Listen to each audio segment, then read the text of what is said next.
Hello दोस्तों, स्वागत है आज की एक नई वीडियो में। दोस्तों आज की इस वीडियो में हम क्लास 12 हिंदी का पहला चैप्टर यानी राष्ट्र का स्वरूप एकदम अच्छे तरीके से पढ़ने वाले हैं। तो चलिए बिना देरी किए हुए शुरू करते हैं। एकदम आसान तरीके से पूरे चैप्टर को आपको दिल और दिमाग में छाप देते हैं। तो चलिए शुरू करते हैं भैया। देखो क्या कह रहे हैं यहाँ पर वासुदेव शरण अग्रवाल जी क्या कहते हैं, ध्यान से देखिएगा। इनके पृथ्वी पुत्र निबंध से ये चैप्टर लिया गया है, राष्ट्र का स्वरूप। ठीक है ना। देखो, भूमि, भूमि पर बसने वाला जन और जन की संस्कृति। भूमि मतलब हमारी माता पृथ्वी, ठीक है ना। भूमि पर बसने वाला जन मतलब पृथ्वी पर बसने वाले, निवास करने वाले लोग। और जन की संस्कृति मतलब लोगों की संस्कृति। संस्कृति का मतलब रहन सहन, बोल चाल, ठीक है ना, उनकी वेशभूषा। तो वही चीज़ है संस्कृति का मतलब कि लोगों का रहन सहन। इन तीनों के सम्मिलन से हमारे राष्ट्र का स्वरूप बनता है। अब राष्ट्र का स्वरूप का मतलब क्या है कि हमारा राष्ट्र अपने आप में एक विशेष राष्ट्र बनता है, ठीक है ना। राष्ट्र का स्वरूप मतलब कि अपनी एक पहचान बनती है। स्वरूप का मतलब कि एक रूप यानी अपनी एक पहचान बनती है। कब बनती है? जब पृथ्वी और पृथ्वी पर निवास करने वाले लोग और लोगों की संस्कृति, ये तीनों चीज़ आपस में जब एकजुट होंगी, यानी सभी में अगर एकता का भाव आएगा, तभी अपने आप में राष्ट्र जो है एक अच्छी पहचान बना लेगा, ठीक है ना। राष्ट्र का स्वरूप का मतलब ही यही होता है कि राष्ट्र की एक अपनी अलग पहचान, ठीक है ना, बन जाएगी। आगे देखिए क्या कह रहे हैं कि भूमि का निर्माण देवों ने किया है। ये हमारी जो पृथ्वी माता है, इसका निर्माण जो है इनको देवताओं ने बनाया है। वह अनंत काल से है, वो प्राचीन काल से है, ठीक है ना। भूमि जो है प्राचीन काल से है। उसके भौतिक स्वरूप, भौतिक स्वरूप का मतलब कि वास्तविक में वो कैसे दिखती है। जैसे हम पृथ्वी को देखते हैं तो भैया पेड़ पौधे भरे हुए हैं, ठीक है ना। यानी वास्तविक स्वरूप यही है कि उसके भौतिक स्वरूप का मतलब हमारे पर्यावरण का जो दृश्य है, ठीक है ना। भौतिक स्वरूप, सौंदर्य, वो कैसे दिखती है, ठीक है ना। और समृद्धि, समृद्धि का मतलब कि हमारी धरती माता कैसे समृद्ध रहेगी, सब चीज़ों से कैसे परिपूर्ण रहेगी, ठीक है ना। इन तीनों के प्रति जागरूक होना, सचेत होना का मतलब जागरूक होना या इसके प्रति हम लोगों का आकर्षित होना, ठीक है ना, हमारा आवश्यक कर्तव्य है। क्योंकि भैया हम लोग पृथ्वी में रहते हैं तो हमारा ये आवश्यक कर्तव्य है कि उसके भौतिक यानी वास्तविक स्वरूप का, सौंदर्य का और उसको समृद्ध बनाने के प्रति हम लोगों को आकर्षित होना हमारा आवश्यक कर्तव्य है। कह लो सचेत मतलब सावधान होना भी कह सकते हो कि इन तीनों चीज़ों के प्रति हमें सावधान भी होना चाहिए कि कोई इन चीज़ों को नुकसान न पहुंचा पाए, ठीक है ना। भूमि के पार्थिव स्वरूप। अब पार्थिव शब्द का क्या मतलब होता है? जो चीज़ें हमारे पृथ्वी से उत्पन्न हुई हैं, ठीक है ना। पार्थिव का मतलब पृथ्वी से उत्पन्न हुआ या कह लो पृथ्वी से संबंध रखने वाला, ठीक है ना। अब जो चीज़ पृथ्वी से उत्पन्न होगी तो पृथ्वी से तो संबंध रखेगा ही, ठीक है ना। तो भूमि के पार्थिव स्वरूप के प्रति हम जितने अधिक जागृत होंगे उतनी ही हमारी राष्ट्रीयता बलवती हो सकेगी। अब भूमि के पार्थिव स्वरूप का मतलब ये है कि भूमि में जो भी चीज़ें उत्पन्न हैं, ठीक है ना, भूमि के ऊपर जितनी भी चीज़ें उत्पन्न हैं, जैसे पेड़ पौधे हो गए, हमारा पर्यावरण हो गया, तो इन सब चीज़ों के प्रति हम जितने ज़्यादा जागरूक होंगे, जागृत होने का मतलब जागरूक होंगे, जितना ज़्यादा जागरूक होंगे उतनी ही हमारी राष्ट्रीयता बलवती हो सकेगी। राष्ट्रीयता का मतलब कि हमारी एक अलग पहचान, राष्ट्रीयता मतलब राष्ट्र के प्रति हमारा प्रेम जो है उतना ही मजबूत हो सकेगा, ठीक है ना। जितना हम अपने इस माता पृथ्वी के जो है पार्थिव स्वरूप मतलब पृथ्वी से जितनी भी चीज़ें इसमें पाई जा रही हैं उसके प्रति हम जितना ज़्यादा जागरूक होंगे उतनी ही हमारी राष्ट्रीयता जो है, उतना ही हमारा राष्ट्र जो है मजबूत बनेगा, ठीक है ना। यह पृथ्वी सच्चे अर्थों में समस्त राष्ट्रीय विचारधाराओं की जननी है। विचारधाराओं मतलब सिद्धांतों, ठीक है ना। राष्ट्रीय मतलब जो राष्ट्र के प्रति सिद्धांत बनाए जाते हैं, नियमों या सिद्धांतों, ठीक है ना। तो यह हमारी पृथ्वी जो है सच्चे अर्थों में एकदम रियल में समस्त राष्ट्रीय विचारधाराओं की जननी है। यानी जितने भी राष्ट्र के प्रति सिद्धांत बनाए जाते हैं उन सब की माता है, ठीक है ना। यानी कि जो हमारी पृथ्वी है वो हम सब लोगों की और जितने भी राष्ट्रीय विचारधाराओं की माता है। जननी मतलब माता है, ठीक है ना। जो राष्ट्रीयता पृथ्वी के साथ नहीं जुड़ी वह निर्मूल होती है। जो राष्ट्रीयता मतलब आप लोग प्रेम करते हैं अपने देश से, और अगर आपका ये जो प्रेम है पृथ्वी के साथ नहीं जुड़ा हुआ है, राष्ट्रीयता मतलब देश के प्रति प्रेम, ठीक है ना, एक अपने आप में देश के प्रति प्रेम। तो अगर आप देश से प्रेम करते हैं और पृथ्वी से आप नहीं प्रेम करते तो फिर वो निर्मूल रहती है। ये जो आपकी राष्ट्रीयता है ये निर्मूल है, निराधार है। निर्मूल मतलब जिसका कोई आधार नहीं है, निराधार है, ठीक है ना। राष्ट्रीयता की जड़ें पृथ्वी में जितनी अधिक गहरी होंगी, यानी राष्ट्र के प्रति हम जितना ज़्यादा सचेत हों, जागरूक हों, और वैसे ही हम पृथ्वी के प्रति भी जागरूक हों, यानी पृथ्वी से भी हमारा संबंध उतना ही ज़्यादा रहे, तो उतना ही राष्ट्रीय भावों का अंकुर पल्लवित होगा। मतलब उतना ही हमारे जो राष्ट्र के प्रति भाव उत्पन्न होंगे, राष्ट्र के प्रति प्रेम उत्पन्न होंगे, वो उतना ही ज़्यादा अंकुर मतलब और तेजी से अंकुरित होंगे, ठीक है ना, उत्पन्न होंगे, ठीक है ना। उतने ही राष्ट्रीय भाव जो हैं वो पलित होंगे, पल्लवित होंगे, मतलब बढ़ेंगे, ज़्यादा पालन पोषण उनका होगा, ठीक है, यानी और ज़्यादा वृद्धि करेंगे हमारे राष्ट्रीय भाव जो हैं। तो हम जितना ज़्यादा जो है पृथ्वी से और अपने राष्ट्र के प्रति संबंध रखेंगे, उतना ही राष्ट्रीय भावों का जो अंकुर है पल्लवित होगा, ठीक है ना। इसलिए पृथ्वी के भौतिक स्वरूप की आद्योपांत जानकारी प्राप्त करना, इसलिए भैया पृथ्वी के जो वास्तविक स्वरूप है, भौतिक स्वरूप मतलब पृथ्वी का जो वास्तविक स्वरूप है, यानी हमारा जो पर्यावरण है, उसकी आद्योपांत मतलब शुरू से लेकर के अंत तक की, ठीक है ना, यानी एक एक चीज की एकदम सूक्ष्मतम जानकारी प्राप्त करना, उसकी सुंदरता के बारे में, उपयोगिता और उसके महत्व को पहचानना हमारा आवश्यक धर्म है। महिमा मतलब महत्व को पहचानना हमारा आवश्यक धर्म है, ठीक है ना। इस कर्तव्य की पूर्ति सैकड़ों हजारों प्रकार से होनी चाहिए। पृथ्वी से जिस वस्तु का संबंध है, ठीक है ना, चाहे वह छोटी हो या बड़ी हो, यानी पृथ्वी से जो जो लोग कनेक्टेड है, चाहे वह छोटी हो या बड़ी हो, उसका कुशल प्रश्न पूछने के लिए हमें कमर कसनी चाहिए। यानी कि जितनी भी वस्तु पृथ्वी से संबंधित हैं उसको पृथ्वी के प्रति प्रश्न पूछने के लिए, यानी पृथ्वी के प्रति जागरूक होने के लिए कमर कसनी चाहिए, मतलब तैयार होना चाहिए, ठीक है ना। पृथ्वी का सांगोपांग अध्ययन, सांगोपांग का मतलब क्या होता है? सांगोपांग का मतलब अच्छी तरह से, पूरी तरह से, यानी संपूर्ण अंग का, ऐसे कह लो कि संपूर्ण अंग का, ठीक है ना। तो पृथ्वी के संपूर्ण अंगों का अध्ययन जागरणशील राष्ट्र के लिए बहुत ही आनंदप्रद कर्तव्य माना जाता है। यानी एक राष्ट्र जो है प्रगतिशील, जागरणशील यानी प्रगतिशील अगर कोई देश है तो उसके लिए वो कब माना जाएगा आनंदप्रद कर्तव्य? उसको तब माना जाएगा जब वो पृथ्वी के प्रत्येक अंग की जानकारी हम लोगों को रखनी चाहिए। यानी कि पृथ्वी के प्रत्येक अंग का अच्छी तरह से अध्ययन एक उन्नतशील, जागरणशील राष्ट्र के लिए बहुत ही आनंद कर्तव्य माना जाता है, आनंद से युक्त जो है कर्तव्य माना जाता है। गांव और नगरों में सैकड़ों केंद्रों से इस प्रकार के अध्ययन का सूत्रपात होना आवश्यक है। यानी गांव हो चाहे नगर हो, हजारों सैकड़ों केंद्रों से इस प्रकार के अध्ययन का सूत्रपात मतलब प्रारंभ होना, ठीक है ना। सूत्रपात मतलब प्रारंभ होना, यानी कि जितने भी केंद्र हैं, सैकड़ों केंद्रों से हमें पृथ्वी के अध्ययन के बारे में वहाँ से शुरुआत होना जरूरी है, ठीक है ना। उदाहरण के लिए पृथ्वी की उपजाऊ शक्ति को बढ़ाने वाले मेघ, यानी जो बादल हैं, पृथ्वी की उपजाऊ शक्ति मतलब पैदावारी की शक्ति को बढ़ाने वाले जो बादल हैं, जो प्रतिवर्ष यानी प्रत्येक वर्ष अपने समय पर आकर के अपने अमृत रूपी जल से इसे सींचते हैं, यानी पृथ्वी को सींचते हैं, जिससे इसकी पैदावारी शक्ति बढ़ती है, उपजाऊ शक्ति बढ़ती है, हमारे अध्ययन की परिधि के अंतर्गत आने चाहिए। यानी कि बादलों के प्रति भी हमें सोचना चाहिए। अध्ययन की परिधि मतलब अध्ययन की सीमा, ठीक है ना, यानी कि हम कहाँ तक उसका अध्ययन लेना चाहते हैं, तो अध्ययन की सीमा के अंतर्गत आने चाहिए। यानी इन बादलों के बारे में भी हमें सोचना चाहिए कि बादल कब आएंगे, कब बारिश होगी। तभी आएंगे भैया जब हम लोग जितना ज़्यादा पेड़ लगाएंगे। तो जितना ज़्यादा पेड़ लगाने का मतलब ही क्या है कि हम अपने पृथ्वी के भौतिक स्वरूप के बारे में सोच रहे हैं। तो जब पृथ्वी के भौतिक स्वरूप के बारे में सोच रहे हैं तो वही चीज़ यहाँ पर वासुदेव शरण अग्रवाल जी कह रहे हैं कि भैया ये सब यानी जो बादल जो हैं अपने समय पर आकर के बारिश देते हैं, वो क्यों देते हैं, इसके बारे में हमें अपने अध्ययन की सीमा के अंदर इनको भी रखना चाहिए, ठीक है ना।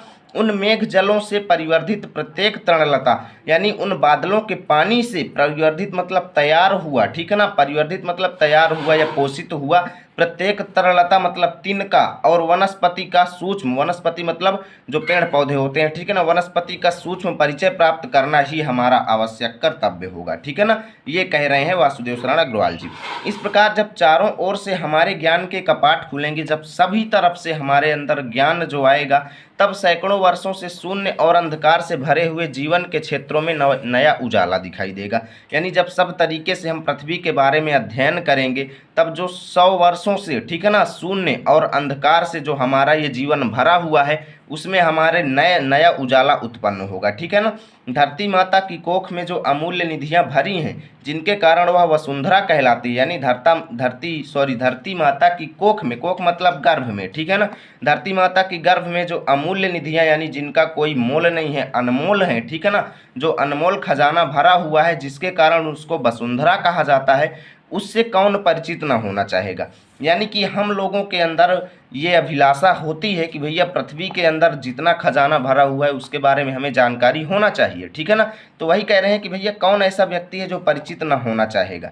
लाखों करोड़ों वर्षों से अनेक प्रकार की धातुओं को पृथ्वी के गर्भ में पोषण मिला है, ठीक है ना। यानी कई वर्षों से जो है अनेक प्रकार की धातुएं खनिज जो है वो सभी पृथ्वी के गर्भ में पोषित हुए हैं, ठीक है ना। दिन रात बहने वाली नदियों ने पहाड़ों को पीस पीस कर, रातों दिन बहने वाली नदियां पीस पीस कर पहाड़ों को, यानी कि इतना ज़्यादा अपने तीव्र वेग से पहाड़ों को पीस पीस कर अगणित प्रकार की मिट्टियों से पृथ्वी की देह को सजाया है। यानी अनेकों प्रकार की मिट्टियों से इस पृथ्वी के स्वरूप को बनाया है। पृथ्वी के भौतिक स्वरूप को कैसे बनाया है? पहाड़ों को पीस पीस करके अपने तीव्र वेग से अनेक प्रकार की मिट्टी को उत्पन्न करके इस पृथ्वी के भौतिक स्वरूप को, यानी हमारे पर्यावरण को सजाया है, ठीक है ना। हमारे भावी आर्थिक अभ्युदय के लिए, भावी मतलब हमारे भविष्य में आने वाले आर्थिक मतलब रुपए पैसे इत्यादि के प्रति, अभ्युदय मतलब उत्थान के लिए, यानी हमारे भविष्य में आर्थिक उत्थान के लिए इन सब की जांच पड़ताल करना अत्यंत आवश्यक है, ठीक है ना। पृथ्वी की गोद में जन्म लेने वाले जड़ पत्थर, यानी पृथ्वी की गोद में जो पत्थर उत्पन्न होते हैं जब उनको कुशल शिल्पियों से संवारा जाता है, कुशल शिल्पियों मतलब अच्छे अच्छे तरीकों से, ठीक है ना। शिल्पियाँ कह लो, तरीका कह लो, ठीक है ना। शिल्पियों का मतलब तरीकों से, तो अच्छे तरीकों से जब उनको सजाया जाता है, संवारा जाता है, बनाया जाता है, तब अत्यंत सौंदर्य के प्रतीक बन जाते हैं, ठीक है ना। वही चीज़ें अच्छी दिखने लगती हैं। जो पृथ्वी की गोद में जो पत्थर उत्पन्न होते हैं, जड़ पत्थर मतलब जो दिखने में बुरे लगते हैं, जब उनको कुशल शिल्पियों से हम बनाते हैं तब वो कितने अच्छे लगने लगते हैं, ठीक है ना। नाना भांति के अनगढ़ नग, नाना भांति मतलब अनेक प्रकार के, अनगढ़ नग मतलब अनढगे, यानी जो दिखने में एकदम बेकार हो, ठीक है ना। वो जो है अनगढ़ नग जो है बिंद की नदियों के प्रवाह में, बिंद की नदियों के बहाव में, ठीक है ना, सूर्य की धूप से चिलकते रहते हैं। चिलकते रहते हैं मतलब चमकते रहते हैं। यानी अनेक प्रकार के जो नग हैं, मोतियां जो हैं, वो बिंद के नदियों के प्रवाह में सूर्य की धूप से चमकते रहते हैं। उनको जब चतुर कारीगर मतलब जब बुद्धिमान कारीगर जो है पहलदार कटाव पर लाते हैं, मतलब धारदार कटाव पर लाते हैं, तब उनके प्रत्येक घाट से नई शोभा और सुंदरता फूट पड़ती है, ठीक है ना। यानी जब उनको धारदार कटाव पर लाते हैं तब उनके प्रत्येक धार से नई शोभा और नई चमक फूट पड़ती है, वे अनमोल हो जाते हैं, ठीक है ना। देश के नर नारियों के रूपमंडन, रूपमंडन मतलब सजावट के लिए या श्रृंगार के लिए, यानी देश में जितनी भी नर नारियां हैं उनके श्रृंगार और सौंदर्य प्रसाधन, सौंदर्य प्रसाधन मतलब सजावट के सामान में, ठीक है ना, सजावट के सामान में इन छोटे पत्थरों का भी सदा से कितना भाग रहा है। यानी ये जो छोटे छोटे पत्थर हैं, जैसे हीरा हो गया, ठीक है ना, सोना चांदी हो गया, तो भैया ये सब सौंदर्य प्रसाधन में आते हैं, ठीक है ना, रूप को सजाने के लिए यूज किए जाते हैं। तो सौंदर्य प्रसाधन में इन छोटे पत्थरों का हमेशा से कितना ज़्यादा जो है उपयोग रहा है, अतएव हमें उनका ज्ञान होना भी आवश्यक है, ठीक है ना। पृथ्वी और आकाश के अंतराल में जो कुछ सामग्री भरी हुई है, ठीक है ना, पृथ्वी और आकाश के बीच जो कुछ चीज़ें भरी हुई हैं, पृथ्वी के चारों ओर फैले हुए गंभीर सागर में जो जलचर एवं रत्नों की राशियां हैं, यानी जो जलचर यानी जो जल में रहने वाले जीव हैं वो पाए जाते हैं, और जो रत्न पाए जाते हैं, खजाना पाए जाते हैं, वो जो सब चीज़ें भरी हुई हैं पृथ्वी और आकाश के मध्य में जो जगह है उसमें, उन सब के प्रति चेतना मतलब जागरूक होना और स्वागत के नए भाव राष्ट्र में फैलने चाहिए, ठीक है ना। राष्ट्र के नवयुवकों के हृदय में उन सब के प्रति जिज्ञासा की नई किरणें जब तक नहीं फूटती तब तक हम सोए हुए के समान हैं। यानी राष्ट्र के जो नए नए युवक अब उत्पन्न हो रहे हैं उन सब के अंदर हमें पृथ्वी के अंगों की जानकारी प्राप्त करने के लिए हमें वहाँ पर जिज्ञासा उत्पन्न करना होगा, ठीक है ना। सब चीज़ों के प्रति हमें जिज्ञासा उत्पन्न करना होगा, जानने की इच्छा उत्पन्न करनी होगी, और जब तक हम उत्पन्न नहीं कर पाते तब तक हम सोए हुए के समान हैं। यानी हम एक उन्नतशील राष्ट्र के फिर लोग नहीं हैं अगर हम लोगों ने अपने पृथ्वी के बारे में अध्ययन नहीं किया तो, ठीक है ना। विज्ञान और उद्यम दोनों को मिलाकर, यानी विज्ञान जो आजकल की साइंस है, उद्यम मतलब परिश्रम, दोनों को मिला करके राष्ट्र के भौतिक स्वरूप का एक नया ठाठ खड़ा करना है। यानी इस विज्ञान जो उन्नतिशील विज्ञान है इसको और परिश्रम दोनों को मिला करके हमारे राष्ट्र का एक भौतिक स्वरूप का एक नया ठाठ मतलब नया छप्पर तैयार करना है, ठीक है ना। ठाठ कह लो या छप्पर कह लो, ठीक है ना। तो हमें अपने पृथ्वी के भौतिक स्वरूप को, कहने का मतलब इस लाइन का नया ठाठ खड़ा करना, इसका अर्थ क्या है कि हमें अपने पृथ्वी के भौतिक स्वरूप को फिर से सजाना है, ठीक है ना। भौतिक स्वरूप मतलब अपने पर्यावरण को हमें फिर से सजाना है। यह कार्य प्रसन्नता, उत्साह और अथक परिश्रम के द्वारा नित्य आगे बढ़ाना चाहिए, ठीक है ना। खुशी के साथ, जोश के साथ और बिना थके हुए हमें प्रतिदिन इसे आगे बढ़ाना चाहिए। कहने का मतलब ज़्यादा से ज़्यादा हमें अपने पर्यावरण के प्रति जागरूक होना चाहिए। हमारा यह ध्येय हो कि राष्ट्र में जितने हाथ हैं उनमें से कोई भी इस कार्य में भाग लिए बिना रीता न रहे। हमारा यह ध्यान हो, उद्देश्य हो, ध्येय मतलब उद्देश्य हो, लक्ष्य हो कि राष्ट्र में यानी इस देश में जितने भी लोगों के हाथ हैं, जितने भी लोग हैं, उनमें से कोई भी व्यक्ति इस काम में बिना भाग लिए ना रहे, ठीक है ना। यानी सब लोगों को इसमें भाग लेना चाहिए, ठीक है ना। तभी मातृभूमि की पुष्कल समृद्धि और समग्र रूप मंडन प्राप्त किया जा सकता है। तभी ये जो हमारी मातृभूमि है, माता भूमि है, इसकी पुष्कल, पुष्कल का मतलब क्या होता है, प्रचुर मात्रा में, ठीक है ना, बहुत अधिक मात्रा में। तभी हम अपने धरती माता की बहुत अधिक या प्रचुर समृद्धि यानी इनको अत्यधिक समृद्ध बना सकते हैं और समग्र रूप मंडन और मतलब समग्र मतलब संपूर्ण सजावट इनका कर सकते हैं, ठीक है ना। तो ये चीज़ ध्यान दीजिएगा। अब यहाँ से हम जन को पढ़ते हैं। जन यहाँ से अगला पैराग्राफ है। तो इसमें देखिए क्या बताया जा रहा है कि मातृभूमि पर निवास करने वाले मनुष्य राष्ट्र का दूसरा अंग है। क्या कह रहे हैं कि ये जो हमारा राष्ट्र है, हमारा देश है, इसका दूसरा अंग क्या है, दूसरा महत्वपूर्ण अंग है कि जो इस धरती माता पर निवास करने वाले लोग हैं, ठीक है ना। जैसे हम हो गए, तुम हो गए और जितने भी हैं, ठीक है ना। पृथ्वी हो और मनुष्य ना हो तो राष्ट्र की कल्पना असंभव है। यानी धरती माता हो और लोग ना हो धरती में तो राष्ट्र की कल्पना कैसे की जा सकती है।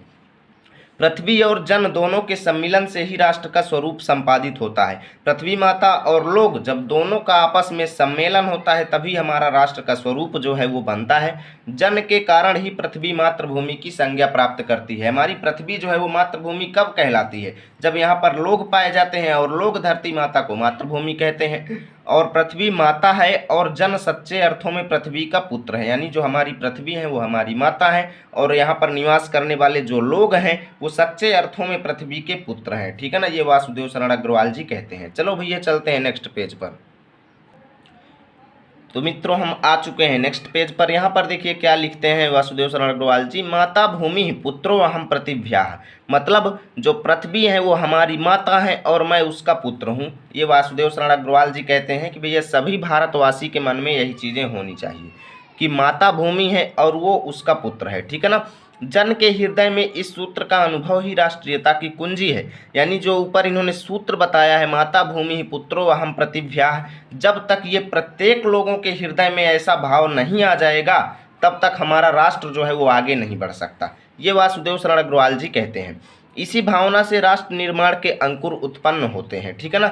इसी भावना से राष्ट्र निर्माण का भाव उत्पन्न होता है, ठीक है ना। आगे देखिए, यह भाव जब सशक्त रूप में जागता है, यानी सशक्त मतलब मजबूती से, ठीक है ना। ये भाव जो है जब मजबूती से जागृत होता है तब राष्ट्र निर्माण के स्वर वायुमंडल में भरने लगते हैं। तब हमारे राष्ट्र को एक संपूर्ण राष्ट्र बनाने का जो ये स्वर है, आवाज़ है, ये पूरे वायुमंडल में छाने लगती है, भरने लगती है। इस भाव के द्वारा ही, ठीक है ना, इस भाव के द्वारा ही मनुष्य पृथ्वी के साथ अपने सच्चे संबंध को प्राप्त करता है, ठीक है ना। जहाँ यह भाव नहीं है वहाँ जन और भूमि का संबंध अचेतन और जड़ बना रहता है।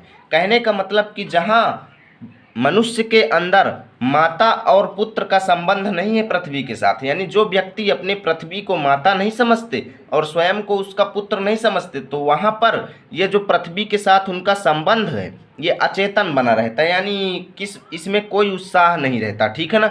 अचेतन, बिना चेतना के, और जड़ मतलब निर्मूल बना रहता है, ठीक है ना। जिस समय भी जन का हृदय भूमि के साथ माता और पुत्र के संबंध को पहचानता है उसी क्षण आनंद और श्रद्धा से हुआ उसका प्रणाम भाव मातृभूमि के लिए इस प्रकार प्रकट होता है। यानी जब व्यक्ति पृथ्वी को अपनी माता मान लेता है, माता और पुत्र का संबंध पहचान लेता है, तो उसी क्षण क्या होता है, आनंद उत्पन्न होता है, ठीक है ना। आनंद और विश्वास से हुआ उसका जो प्रणाम भाव है वो पृथ्वी के लिए इस प्रकार से प्रकट होता है। कैसे प्रकट होता है, नमो मात्रे पृथिव्यै, नमो मात्रे पृथिव्यै। क्या कहते हैं कि माता पृथ्वी को प्रणाम है, माता पृथ्वी को प्रणाम है।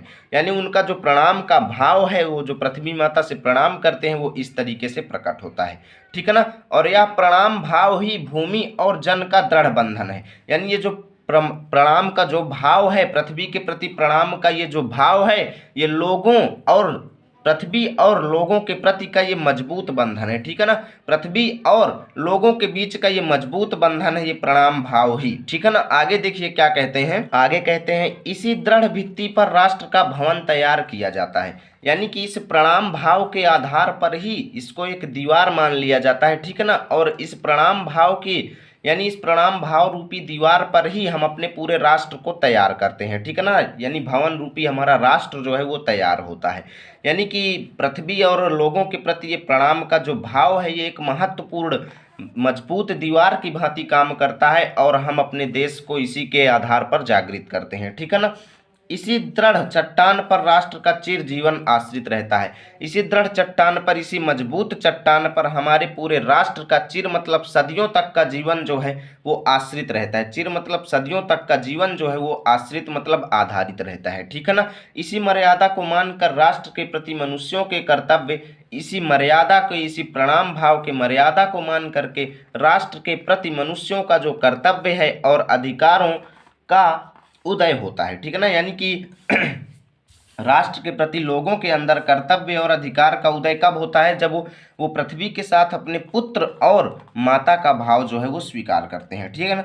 जो यहाँ पर देखिए आगे क्या कहते हैं, जो जन पृथ्वी के साथ माता और पुत्र के संबंध को स्वीकार करता है, यानी जो व्यक्ति पृथ्वी के साथ माता और पुत्र के संबंध को मानता है, उसे ही पृथ्वी के वरदानों में भाग पाने का अधिकार है। अब पृथ्वी के वरदानों का मतलब क्या है कि हमारी माता पृथ्वी ने जो हमें कुछ दिया है, जैसे हमारे पर्यावरण का जो सौंदर्य हमें दिया है, ठीक है ना, जितने खजाना और अमूल्य निधियां दिया है, तो उसमें कौन अधिकार पा सकता है? केवल वही अधिकार पा सकता है जो पृथ्वी के साथ माता और पुत्र के संबंध को स्वीकार करता है। यानी जो पृथ्वी को अपनी माता मानता है, वही उनके वरदानों में, यानी वही उनके संसाधनों में भाग पाने का अधिकार है, ठीक है ना। पृथ्वी के वरदानों का मतलब ही यही है कि संसाधनों में, ठीक है ना।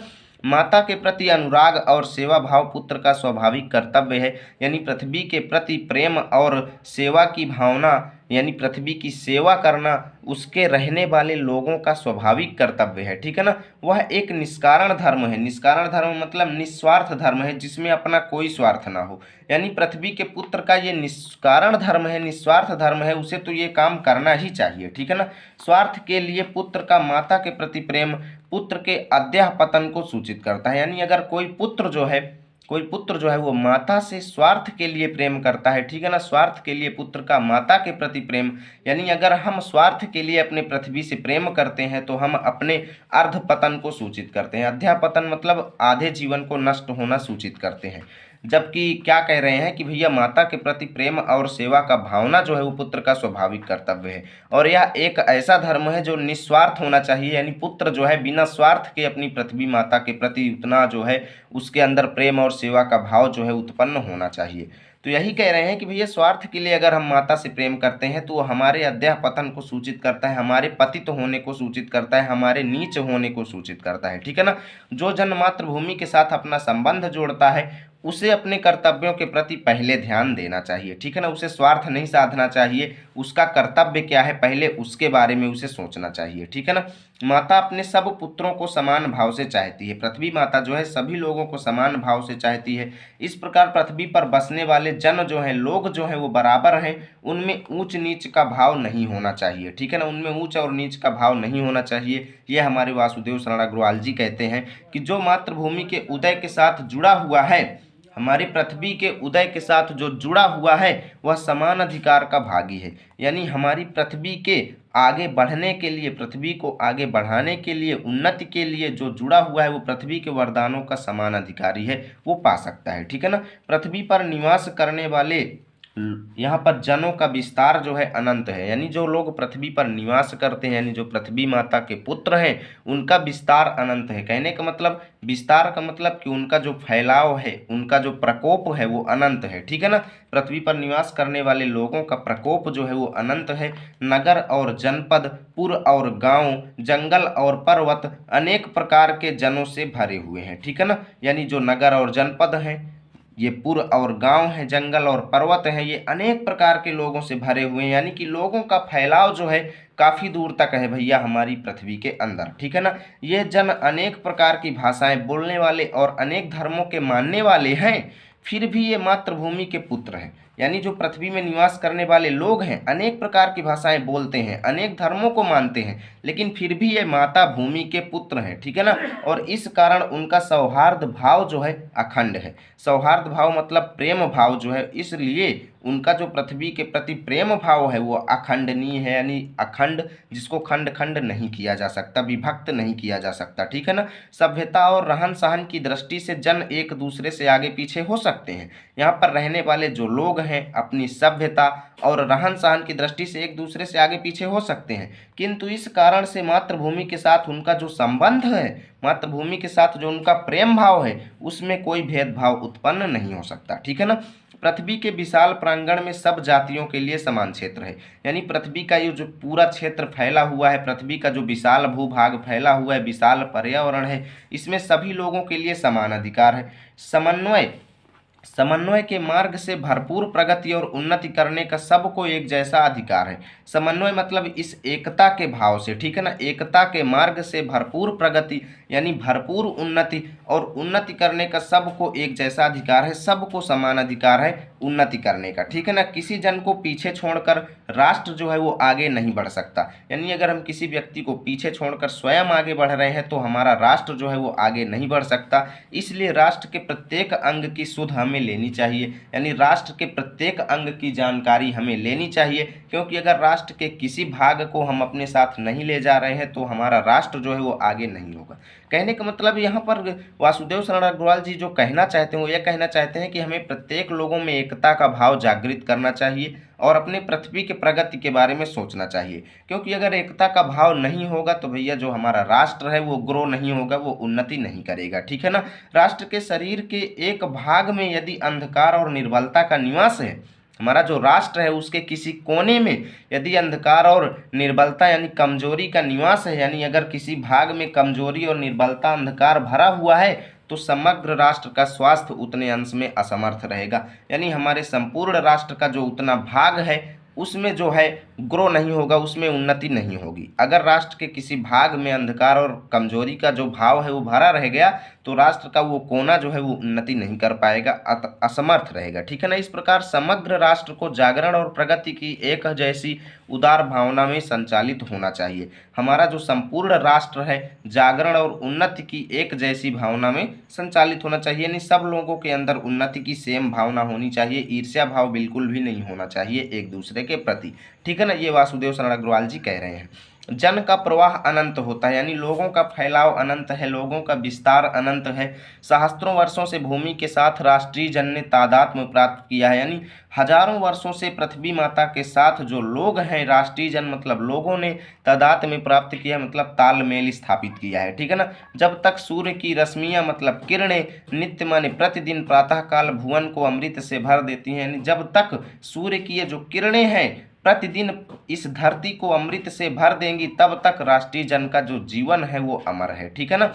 इतिहास के अनेक उतार चढ़ाव पार करने के बाद भी, यानी इतिहास के अनेक समय को पार करने के बाद भी, उतार चढ़ाव मतलब कभी उन्नति तो कभी जो है विकास रुक जाता है, ठीक है ना। तो वही कहने का मतलब है कि इतिहास में अनेकों समय आए, उन सब को पार करने के बाद भी राष्ट्र निवासी जन जो है, राष्ट्र में रहने वाले लोग जो हैं, नई उठती लहरों से आगे बढ़ने के लिए अजर अमर हैं, मतलब बिना मृत्यु के, यानी अमर हैं, जिनका कोई कुछ बिगाड़ नहीं सकता। अजर मतलब जिसे नष्ट ना किया जा सके, ठीक है ना। तो जो लोग हैं सब कुछ होने के बाद भी, अनेक बार उतार चढ़ाव आने के बाद भी वो अपनी नई उन्नति से फिर से वो तैयार है, ठीक है ना। नए जोश के साथ वो अजर अमर है।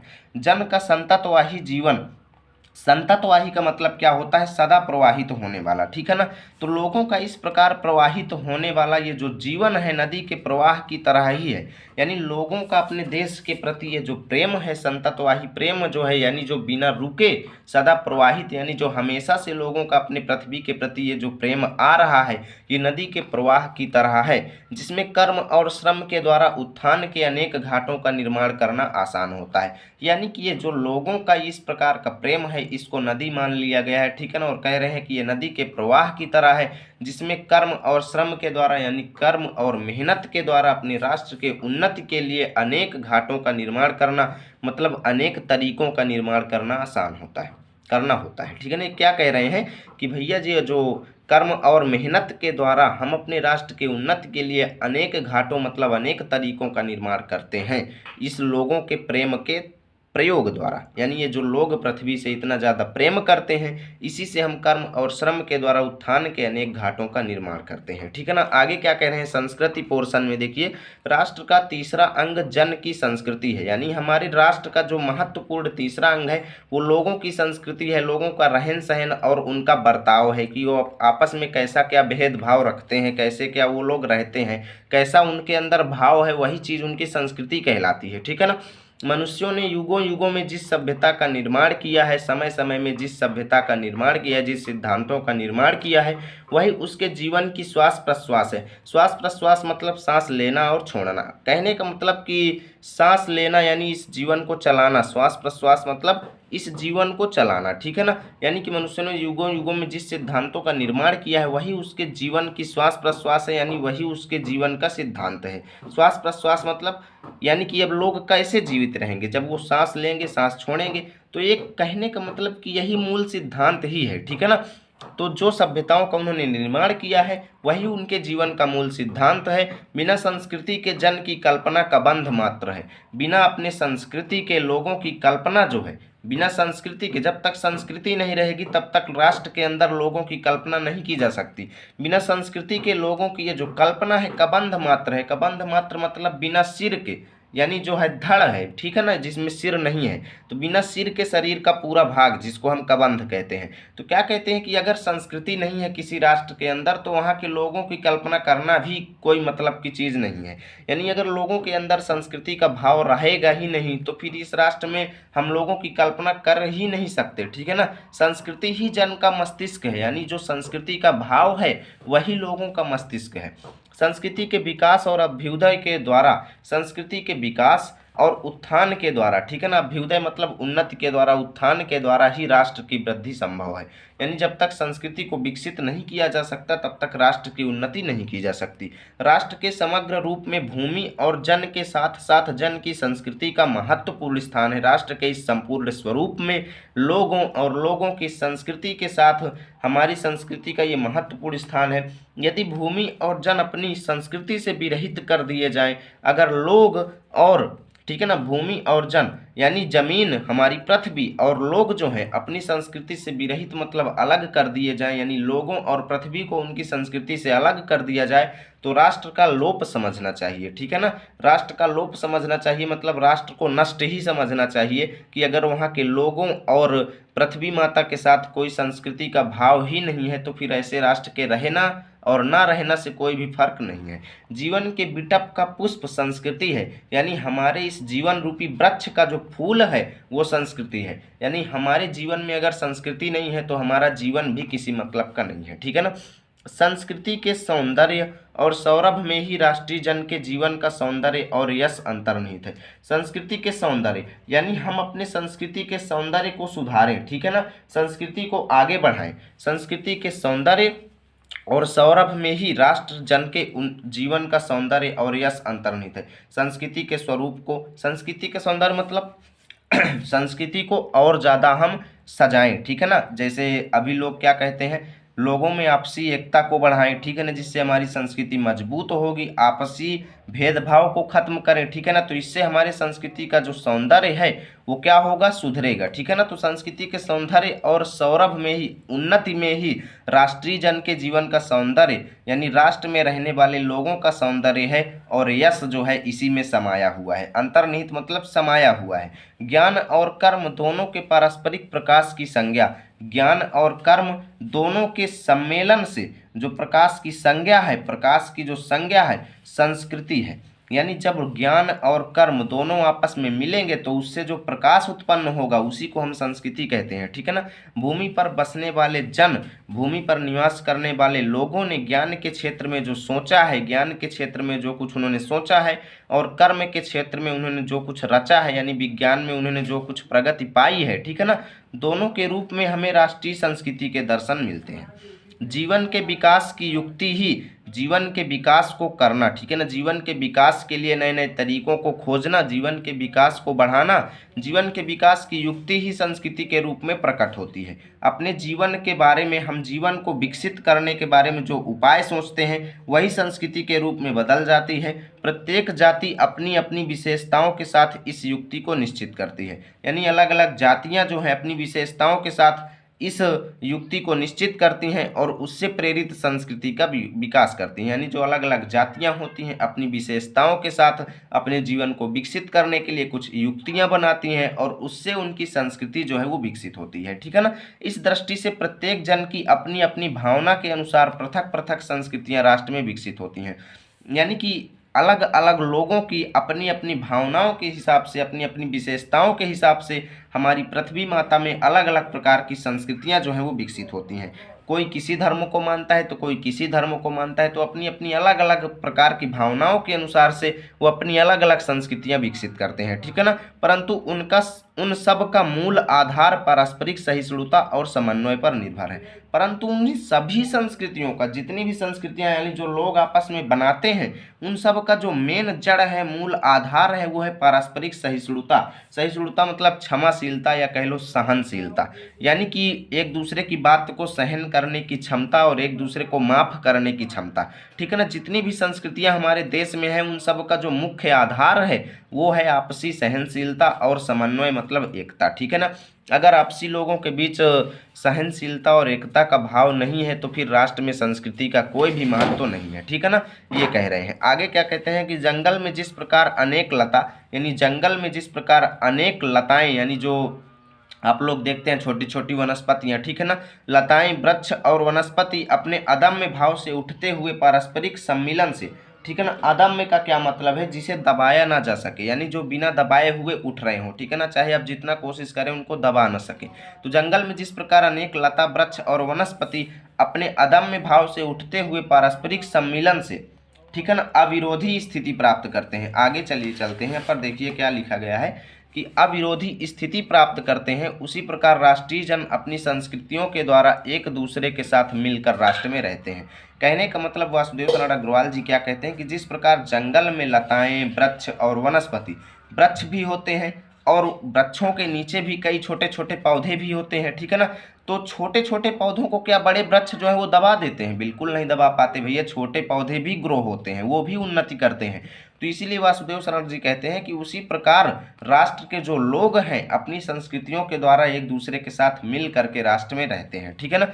जिस प्रकार जल के अनेक प्रवाह नदियों के रूप में मिलकर समुद्र में एक रूपता प्राप्त करते हैं, अनेकों प्रवाह जल के जो अनेक जगहों से बहाव हैं जा करके समुद्र में मिलते हैं, तब भी वो एकता का भाव प्राप्त करते हैं, ठीक है ना। उसी प्रकार राष्ट्रीय जीवन की अनेक विधियां राष्ट्रीय संस्कृति में समन्वय प्राप्त करती हैं, यानी हमारे राष्ट्र जीवन की जितनी भी अनेक क्रियाकलाप हैं वो सभी संस्कृति में जाकर एकता के भाव को प्राप्त करती हैं। समन्वय युक्त जीवन ही राष्ट्र का सुखदायी रूप है। समन्वय युक्त मतलब एकता से युक्त जीवन ही, यानी लोगों के प्रति एकता का भाव, एकता से युक्त जीवन ही राष्ट्र का सुखदायी रूप है, ठीक है ना। आगे देखिए क्या कहते हैं।